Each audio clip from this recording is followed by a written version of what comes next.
Well, been a while since I've done something like this. Um, so for a little bit of a context, I have been out of the loop of YouTube videos for quite a bit now. I don't remember the last thing I posted. Shit. But yeah, I've been kind of working on some things in the background. I've actually got one, two, three, and a fourth happening right now, more or less, of assault builds. I just recently posted this one on ArtStation, or today actually. I'm right now about to review it for you guys to see. Um, I've honestly been working on a lot of things. I've also got too many Legends of Wahi builds done. I gotta do video reviews for them now. Anyways, let's get started. So, this is a UNMC Elephant mobile salvage and recovery platform. Basically, it's supposed to be the elephant from Halo, but I wanted to take my own little spin at it. That's why it looks the way it looks. It still looks like a fucking elephant. Anyways, and it's even named after it. Let's start with the story. Used for vehicle recovery and salvaging operations, and often at the back of an assault formation, fixing up battle damaged vehicles to add back to the fight ahead. Currently, this one and 29 others are being used to run humanitarian aid alongside the UN peacekeepers, while the coalition is taking back neutral systems from Merc. So basically, these ones are being pressed into a purpose they are not meant for. It's got some functions to it that I wanted to put into it. Though it is too heavy for this, the knob up here has front steering. I'm probably going to ditch that going into when I make a little bomb build for this, because there's going to be I'm going to be using the base framework, if you will, to make another build. That's like the only thing I'm salvaging from this. The rest is being scrapped. I'll do a breakdown for it though. But yeah. It also has a platform in the front. So I move my camera a little bit so you can see it better. And infantry come in and out. This is basically just for simple infantry to be able to fix things up that way if they don't need to be a whole freaking system behind it. Let's see. The top roof comes off. Supposing to drive on the inside. Get a good look at everything on the inside of it. And everything on the inside through there. I'll go into that in a sec. But yeah, and also you can get on the roof through this conveniently placed ladder. It actually has 3 ladders. It's also extremely sturdy. That's why I can pick this thing up with one hand if I wanted to. I don't feel strong enough to do that. Let's see. Now we're gonna focus on the back here a little bit, because this is where things start getting a little bit more specialized. This is what I want to do when I want to do this build.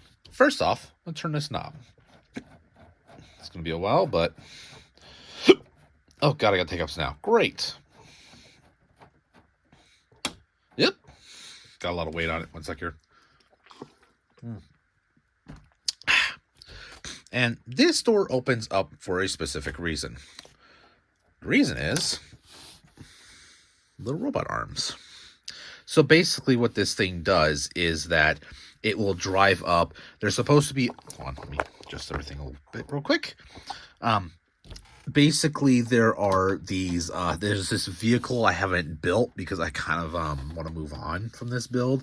But there's a vehicle that sits inside of this build that comes out through this ramp right here, which allows other vehicles to come in and be fixed up that way that are small enough, as well as vehicles can be pulled up to the side to be repaired with the tiny little robot arms and just be repaired up and so on. And yeah, get a good look at the interior. Yeah, I made sure it was textured because I like it that way. But yeah, the vehicle was going to sit right here, and you'd be able to basically go through the entire thing. In fact, if I open up the front, there is the entire way through. That is the entire interior. So yeah, and it is a little bit of a pain to kind of fold these up in the right way to get them all fit in there. It's not perfect, obviously, but it works. If I was to do this again in the future, which I probably will, I'm probably going to do this a little bit differently.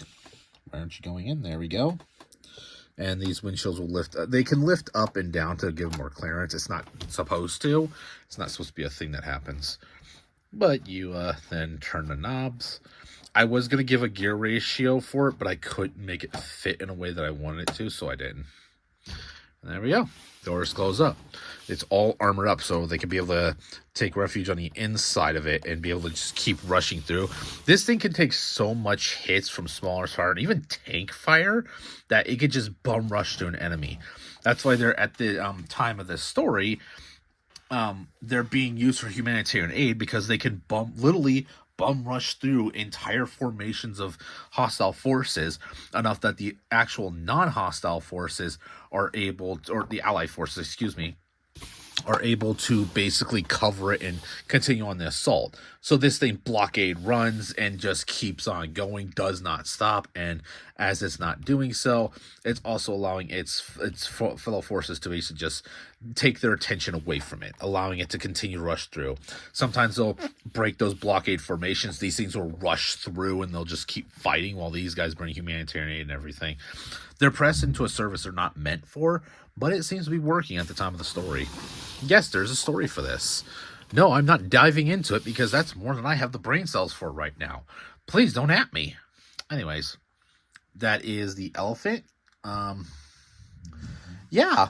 Originally, I was going to have a crane on the top here, right up here, but I decided not to because I just want to move on. But yeah, that's the elephant. That's the lore behind it, and I've been Titan Studios. I hope you have a great day, because I can't wait to get on to the next one. And the next one, gonna be a tank.